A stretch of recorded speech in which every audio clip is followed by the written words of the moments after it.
నేటి రాశి ఫలాలు మిథున రాశి వారు ఈరోజు కుటుంబ వ్యవహారాలలో స్థిరమైన ఆలోచనలు చేసి మీ విలువను పెంచుకుంటారు.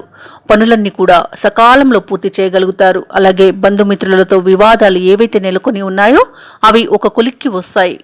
ఇక ఈరోజు మిథున రాశి వారు ఎవరైతే దూర ప్రయాణాలు చేస్తున్నారో అవి లాభిస్తాయి. ఇక వ్యాపారస్తులు ఎవరైతే ఉన్నారో వ్యాపారాలలో మంచి లాభాలను అందుకుంటారు. ఇక ఉద్యోగస్తులు ఎవరైతే ఉన్నారో తమ ఉద్యోగాలలో ఆశించిన అభివృద్ధి అనేది కలుగుతుంది. ఇక ఈరోజు మిథున రాశి వారికి భాగ్యలాభం అనేది కలుగుతుంది. వాహన యోగం అనేది ఉంది. అలాగే శుభవార్తలను వింటారు. ఇక మిథున రాశిలోని మహిళలు ఆభరణాలను కొనుగోలు చేస్తారు. వ్యవసాయదారులకు పంట లాభం అనేది కనబడుతుంది. ఇక ఈరోజు వ్యాపారస్తులు నూతన వ్యాపారాన్ని ప్రారంభించడానికి మంచి రోజుగా చెప్పవచ్చు. ఇక ఈరోజు మిథున రాశి వారు పొదుపు చేయడం ద్వారా అద్భుతమైన ఫలితాలను పొందుతారు. ఇక షేర్ మార్కెట్లలో ఎవరైతే పెట్టుబడులు పెడుతున్నారో వారికి మంచి లాభాలు అనేవి లభిస్తాయి. ఇక నిరుద్యోగులు ఎవరైతే ఉద్యోగ యత్నాలు చేస్తున్నారో వారికి ఉద్యోగం అనేది లభిస్తుంది. విద్యార్థులకు పోటీ పరీక్షల్లో విజయాన్ని సొంతం చేసుకుంటారు. ఇక రాజకీయ నాయకులకు అనుకూలత అనేది కనబడుతుంది. భూ క్రయ విక్రయాలలో ఎవరైతే పెట్టుబడులు పెడుతున్నారో వారు మంచి లాభాలను గడిస్తారు. ఇక ఈ రోజు మొత్తంగా చూసుకుంటే మిథున రాశి వారికి ధనాదాయ అభివృద్ధి అనేది కలుగుతుంది. అలాగే ఈరోజు భాగస్వామ్య వ్యాపారం చేసే వారికి మంచి అనుకూలత అనేది ఏర్పడుతుంది. ఇక సోదరులతో ఏవైతే వివాదాలు నెలకొని ఉన్నాయో అవి తీరిపోయి మంచి మైత్రి అనేది ఏర్పడుతుంది. కోర్టు వ్యవహారాల్లో చిక్కుకొని ఎవరైతే ఇబ్బంది పడుతున్నారో వారికి అనుకూలమైన తీర్పు అనేది లభిస్తుంది.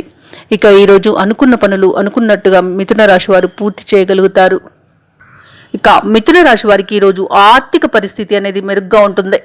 ముఖ్యమైన పనులు సకాలంలో చక్కదిద్దుతారు. సేవా కార్యక్రమాలపై ఆసక్తి చూపుతారు. మిథున రాశి వారు ఎవరైతే వివాహ యత్నాలు చేస్తున్నారో వారికి వివాహం నిశ్చయమయ్యే అవకాశం అయితే కనిపిస్తుంది.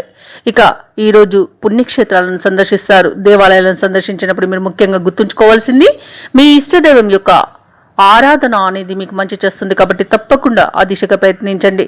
ఇక కాంట్రాక్టర్లు ఎవరైతే ఉన్నారో వారు నూతన కాంట్రాక్టులను పొందగలుగుతారు. ఇక రియల్ ఎస్టేట్ వారికి మరింత అనుకూలమైన సమయంగా చెప్పవచ్చు. వ్యాపార వాణిజ్యవేత్తలు ఎవరైతే ఉన్నారో వారి యొక్క వ్యాపారాలను విస్తృతపరుస్తారు. ఇక ప్రభుత్వ ఉద్యోగస్తులు ఎవరైతే ఉన్నారో వారి విధులలో ముందడుగు అనేది వేస్తారు. చిత్ర పరిశ్రమ వారు వైద్యులకు ఊహించని విజయాలనేవి చేకూరుతాయి. ఇక ఈరోజు మిథున రాశిలోని విద్యార్థులకు సాంకేతిక విద్య అవకాశాలనేవి లభిస్తాయి. ముఖ్యంగా మిథున రాశిలోని మహిళలకి ఆస్తి లాభ సూచనలు అనేవి కనిపిస్తున్నవి. ఇక మిథున రాశి వారికి అదృష్ట రంగులు ఎరుపు మరియు పసుపు, ప్రతికూలమైన రంగు నేరేడు, అదృష్ట సంఖ్య 3. ఈరోజు మిథున రాశి వారు గురు దత్తాత్రేయ చరిత్ర పారాయణం చేయడం వలన మంచి శుభ ఫలితాలను పొందుతారు. అలాగే పనులలో వచ్చే ఆటంకాలని తొలగించుకోగలుగుతారు. ఈ వీడియో నచ్చినట్లయితే లైక్ చేయండి, షేర్ చేయండి, అలాగే సబ్స్క్రైబ్ చేయడం అస్సలు మర్చిపోవద్దు. అంతా శుభమే జరుగుతుంది.